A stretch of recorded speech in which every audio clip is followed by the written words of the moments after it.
عادت أم كفاح وزوجها لتحضير الخبز على الموقد البدائي بعد أن أقلعوا عن ذلك منذ سنوات طويلة. فكميات الخبز القليلة التي توفرها الأفران المتبقية هنا في ريف حمص لا تسد حاجة السكان. فعائلة أبي كفاح البالغ عدد أفرادها 10 أشخاص تحصل على ربطة خبز واحدة بشكل يومي لا تكفي 3 أشخاص. نحن 10 أشخاص، 12 شخص قاعدين هون بخيمة، وبالنهار عم بيعطونا ربطة خبز ما عم بتكفي الأطفال ولا عم بتكفينا، إننا عم نضطر نخبز على الصاج وعلى قش.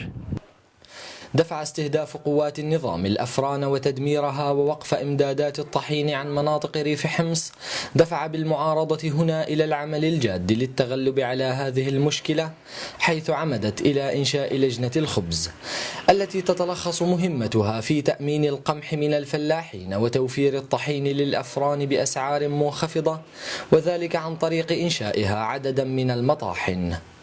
هذه مبادرة من شأنها أن تخفف من احتكار تجار السوق السوداء للطحين والتحكم في الأسعار.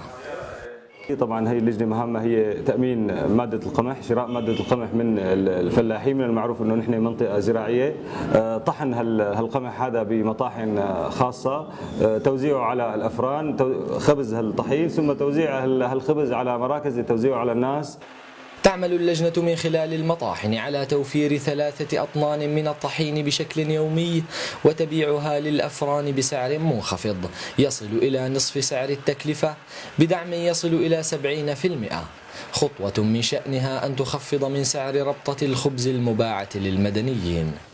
أزمة انقطاع الطحين ما إن تختفي حتى تعود للظهور من جديد، أزمة دفعت المعارضة هنا بريف حمص إلى اتخاذ خطوات جادة من شأنها أن تخفف من حدة الحصار المفروض على الريف.